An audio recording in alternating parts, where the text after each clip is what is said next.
লাও না বাবা, আব্বাস সিদ্দিকী কোন খারাপ, লাও, অপেক্ষা করো, খোদা ছেড়ে দেবে না। কেন তোমার আমার সহযোগিতাতেই জালিমের পাওয়ার হয়েছে। অসুবিধা হচ্ছে, এখনো সময় আছে, তওবা করো, তওবা করো, আল্লাহর কাছে কাঁদো, ফিরে আসো, ফিরে আসো, এখনো সময় আছে। ওয়াকাফ কি জিনিস আমার কম বোঝে না। এই ওয়াকাফ কি জিনিস বোঝেন আপনারা সবাই? কারা কারা ওয়াকাফ সম্বন্ধে বোঝেন হাত তুলবেন, আমি জিজ্ঞেস করবো কিন্তু। কারা কারা বোঝেন যে ওয়াকাফ কি জিনিস জানি একটু হাত তোলেন তো। দেখো কয়েকটা বলুন, বলুন, এই সমাজকে পূজা বানানো কি অসুবিধা যাবে? আমার সময়ও নেই বলা। আপনারা সোশ্যাল মিডিয়াতে আমার প্রতিবাদগুলো দেখছেন না? PABS ইউটিউব খুঁজে দেখবেন, PABS মধ্যে দিচ্ছে বাবার নামে একটা পেজ আছে, অফিস চালায় পীরজাদা এমডি আব্বাস সিদ্দিকী আল কুরাইশি। ওতে দেখবেন প্রতিবাদ তো খুলে খুলে বলছে ওয়াকাফ কি জিনিস। আল্লাহ তোমার বলবো, ওয়াকাফ হলো ইসলামেরই একটা পার্ট। নিজের ধর্ম সম্বন্ধেই জানো না, যেমন ইসলামে নামাজ আছে, রোজা আছে, হজ আছে, দাঁড়ি আছে, রুকনি আছে, হালাল আছে, হারাম আছে, পাক আছে, নাপাক আছে, বিভিন্ন বিষয় আছে তো নাকি শিক্ষা। ইসলামেরই একটা পার্ট হলো ওয়াকাফ। অর্থাৎ আল্লাহর রাহে ধনীরা সম্পদকে দান করে দেয়, উৎসর্গ করে দেয়। জোরে বলুন সুবহানাল্লাহ। পৃথিবী জুড়ে এই ওয়াকাফ হয়। আমার নবী সাহাবী হযরত আবু বকর সিদ্দিক ওয়াকফিল্লাহ করেছে, উমর ফারুকও করেছে, এভাবে যুগ যুগ ধরে চলে আসছে। ঠিক তেমনই আমার ভারতবর্ষে আমাদের পূর্বপুরুষ যারা হাজার হাজার বছরের ধনী লোক ছিল, তারা এই মুসলিম উম্মার উন্নতির জন্য, মুসলিম উম্মার শিক্ষার জন্য, মুসলিম গরিব ছেলেদের বিয়ে শাদী শিক্ষা পড়াশোনার জন্য 27 লক্ষ বিঘের উপরে সম্পত্তি দান করে গেছে। কত? এটা কম করে বলেছি, এরা আরো বেশি আছে। এই সম্পত্তি দান করেছে আল্লাহর রাহে। উদ্দেশ্য কি? এই সম্পত্তি থেকে যার ইনকাম হবে মুসলিম গরিবদের ছেলেপুলেদের শিক্ষার পিছনে খরচ হবে, শিক্ষা প্রতিষ্ঠান তৈরি করা হবে, হোস্টেল তৈরি করা হবে, এতিম বিধবা অসহায়দের পিছনে খরচ করা হবে। এই উদ্দেশ্যে আল্লাহর রাহে দান করেছে। এটা সম্পূর্ণ হলো ইসলামের একটা সম্পদ। কথা বুঝে আসছে না? এই সম্পদ দীর্ঘ ৭৭ বছর স্বাধীনতার পর থেকে, তার আগের বিষয় তো আমি জানি না, তার আগের বিষয় কিছু জানা যাচ্ছে? স্বাধীনতার পর থেকে দীর্ঘ ৭৭ বছর ধরে কম বেশি যে যখন যেখানে ক্ষমতা এসেছে সবাই মিলেই লুটে পুটে খেয়েছে। শুনছেন তো নাকি? এখন কারো গায়ে লাগলে তো হবে না, বা খেয়ে কৃষ্ণ সহ্য করতে হবে না, লুটে পুটে খেয়েছে। কিন্তু একটা বিষয়, তারা একা খাইনি, কিছু মুসলিম নামধারী দালালদের ঘরে ভাগ দিয়ে খেয়েছে। এখন শুনছেন তো নাকি? আমি দালাল বললাম, খারাপ লাগলো? আরে আমার গরিব মা বোন বাপ ভাই স্বপ্নকে ভেঙেছে। আজকে যদি এই অর্থ যদি প্রকৃত গরিব ছেলেদের পিছনে ব্যয় করা হতো, তাহলে এই ভারতবর্ষে একটা বিজাল আবুল কালাম কেন হাজার হাজার বিজাবুল কালাম হতো। আমাদের গরিব ঘরের ছেলেগুলো আইপিএস অফিসার হতো, জজ হতো, ডিএম হতো, বিডিও হতো। এই দেশ ও বাংলা অনেক টাকা করে যেত। তারা আমাদের বাচ্চাদের ভবিষ্যৎকে চুরি করে খেয়েছে, ইসলামের সম্পদের টাকাকে ছেড়ে খেয়েছে। আর আমাদের মধ্যে কিছু নামধারী বক্তা মুনি সাহেব ছদ্মবেশী, তারা রাতে না চিল্লায়, সমাজকে না জাগায়, তার জন্য তোমার কিছু ভাগ দেওয়া হতো। শুনছেন তো নাকি? এভাবে যুগ যুগ ধরে চলে আসছে। আমাদের উত্তর 24 পরগনায় একজন আল্লাহর ওলি আছে, যিনার নাম হচ্ছে হযরত আব্বাস আলী গোরাচাঁদ রহমাতুল্লাহ আলাইহি। হারওয়াই মাজার আছে, নাম শুনেছেন তো নাকি? ওনার সম্পত্তি ছিল 900 বিঘে। কত বিঘে? 900 বিঘে। সেই সম্পত্তিটা আজকের দিনে দাঁড়িয়ে আছে মাত্র 92 শতক। শুনছেন? কি গো, শুনছেন না শোনেন না? আপনাদের মনে হচ্ছে ক্ষেত্রে থাকবে, যা কি সব শুনি কি করবো মনে হচ্ছে নাকি? আমার ডাল ভাত হরি হয়ে গেল। হ্যাঁ বাবা, এই জমিনে রোজ কুকুর খায়, এই জমিনে রোজ কুকুর খায়, কোনোদিন কুকুর শুকিয়ে থাকে না। খোঁজ নেবেন, এই জমিনে রোজ কুকুর খায়, যেমন করে হোক তার খাওয়া কিন্তু হয়।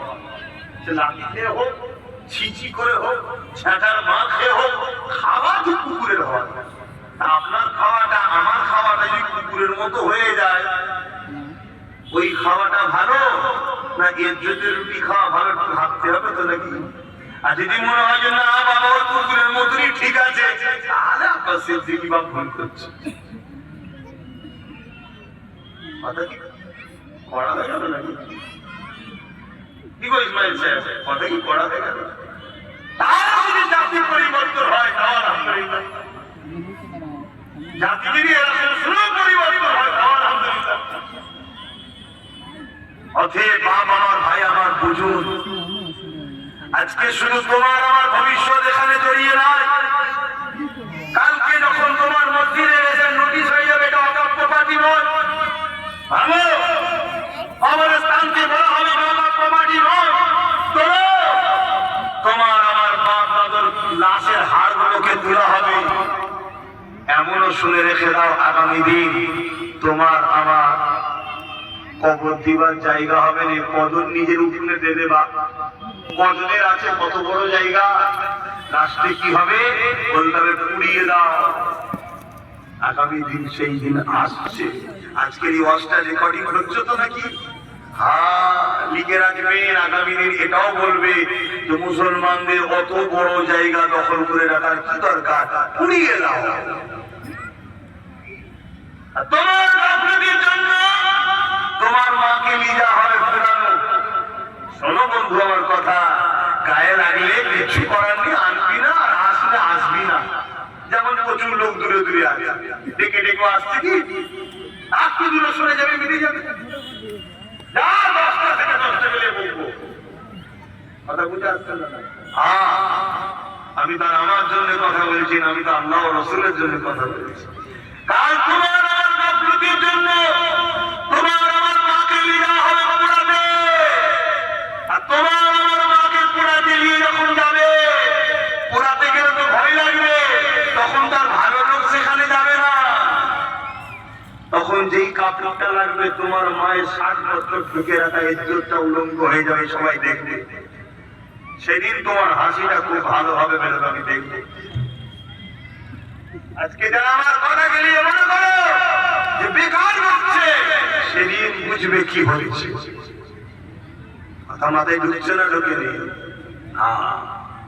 আর এটাও শুনে রেখে দাও, ৭৭ বছর ধরে তথাকথিত সেকুলার নামে যারা রয়েছে তারাও ছেড়ে ছেড়ে খেয়েছিল। ওই ৯০০ বিঘেটাকে ছেড়ে ৯২ শতক করেছে। কেন্দ্র সরকার বিল করে বলছে ওই ৯২ শতকটা আপনারা নয়, আমি খাবো। এটাই হচ্ছে সংশোধন। কথা মাথায় ঢুকছে না? ঢুকে নেই। সবটা লোকের বাড়ি, আর কাউকে দেবো না। এখন দেখবেন এর জন্য কিছু লোক আন্দোলন করতে নামবে নতুন করে, আবার এটাও বলে যাচ্ছে কিছু লোক নতুন করে আন্দোলন করবে। কি হবে? ওয়াকফ বাঁচাতে হবে, ওয়াকফ বাঁচাতে হবে, ওয়াকফ দেওয়া যাবে না, লড়তে হবে, তাই নাকি? তুই চিল্লাচ্ছিস কেন ভাই? তুই নিজে ওয়াকফ ছেড়ে বসে আছিস। এই তুই তো নিজে ওয়াকফ ছেড়ে বসে আছিস, তুই চিল্লাচ্ছিস কেন? তুই তো এত বছর খেয়েছিস, তুই তো এত বছর খেয়েছিস, তুই চিল্লাচ্ছিস কেন? বলছে ও তো লিখে একা খাবে, আমি ভাত পাবো না বলে চিল্লাচ্ছি। শুনছেন তো নাকি? আর আব্বাস সিদ্দিকী চিল্লানোর পিছনে আলাদা কারণ আছে। আব্বাস সিদ্দিকী চিল্লাচ্ছে আল্লাহর দ্বীনের জন্য, পাশাপাশি আমার নবীর এই ছোট ছোট উম্মত গুলো যারা বড় হবে আগামী দিন, এরা কিচ্ছু পাবে না, এরা অন্ধকার দেখবে দুনিয়াকে। চোখের সামনে সবাই ঘুরে বেড়াবে গাড়ি বাড়ি টাকা পয়সা নিয়ে, আর আমার তোমার গাফলতির জন্য তোমার আমার ছেলেগুলো যদিও বেঁচে থাকে ওই ওই ম্যাটনের কাজ করার জন্য থাকবে, মুচির কাজ করার জন্য থাকবে, ঘরের দরবারের কাজ করার জন্য থাকবে, এইসব কাজ করতে পারবে। আমার এই কথাগুলো কাজের কষ্ট লাগলো নাকি? কিন্তু আমার ভাইয়েরা কষ্ট হলো নাকি? বলেন না, যারা মেম্বার আছে কষ্ট হলো? এজন্য দুটো কথা বললাম, বেশি সময় নিয়ে 10 মিনিট বললাম। অসুবিধা হলো? হ্যাঁ, কিছু মুনাফিকের অসুবিধা হবে। কেন? তারা এতদিন ধরে খেয়েছে, কথা বুঝে আসছে না? আজকে খাওয়া বন্ধ হয়ে যাবে। আর আব্বাস সিদ্দিকী বলছে আন্দোলন করো, কিন্তু এই মুনাফিকদের সাথে নয়, যারা বিগত দিন বিভিন্ন যারা অকাপ লুটে খেয়েছে তাদের সঙ্গে মিশেছিল, তাদেরকে সাথে করে নিয়ে আন্দোলন নয়, আন্দোলন হবে মুমিনদের সাথে নিয়ে। ইনশাআল্লাহ বলুন, আল্লাহ কবুল করে বলুন আল্লাহুম্মা আমিন। এখনো সময় আছে, এখনো সময় আছে, এখনো সময় আছে। পরিবর্তন হও, পরিবর্তন হও। যেখানে আইন তৈরি হয় সেখানে আমাদের লোক থাকা দরকার, তবেই তো সংবিধান বিরোধী কথা হলে চেয়ার ছুঁড়ে মারবে। কেন 1947-এ ফাইসাল্লাহ হয়ে গেছে আমার দেশে। 47-এর পর থেকে এই দেশ স্বাধীন হয়েছে 47-এ। সেই দিন থেকে নিয়ে যেটা মসজিদ ছিল মসজিদ থাকবে, যেটা মাদ্রাসা ছিল মাদ্রাসা থাকবে, যেটা মন্দির ছিল মন্দির থাকবে, যেটা গুরুদ্বার গুরুদ্বার থাকবে, যেটা খ্রিস্টানদের চার্চ থাকবে। কোন রকম সেটা নিয়ে পরিবর্তন করা যাবে না, তার বিরুদ্ধে কোনো সমালোচনা করা যাবে না। কিন্তু আজকে সেই আইনকে বুড়াবুড় দেখিয়ে, সেই মীমাংসাকে বুড়াবুড় দেখিয়ে কেন্দ্র সরকার ক্ষমতার দেখিয়ে মসজিদ মাদ্রাসা কবরস্থান এমনকি আমার গরিবের নামাজের বিরুদ্ধে ষড়যন্ত্র চালাচ্ছে। মনে রাখবেন, এরা যদি এই জায়গা থেকে ফিরে না আসে, এদেরকে মিটাবার জন্য আমার আল্লাহ যথেষ্ট, কিন্তু আমাদের গাফলতির জন্য আমাদেরকেও কিন্তু আল্লাহ ছাড়বে না। কথা সংক্ষেপ করছি, এসেছি দুটো সালাম দেবো, সকলে একটু দিল খুলে উচ্চ আওয়াজে দাঁড়িয়ে দাঁড়িয়ে সালাম দেবেন। নবী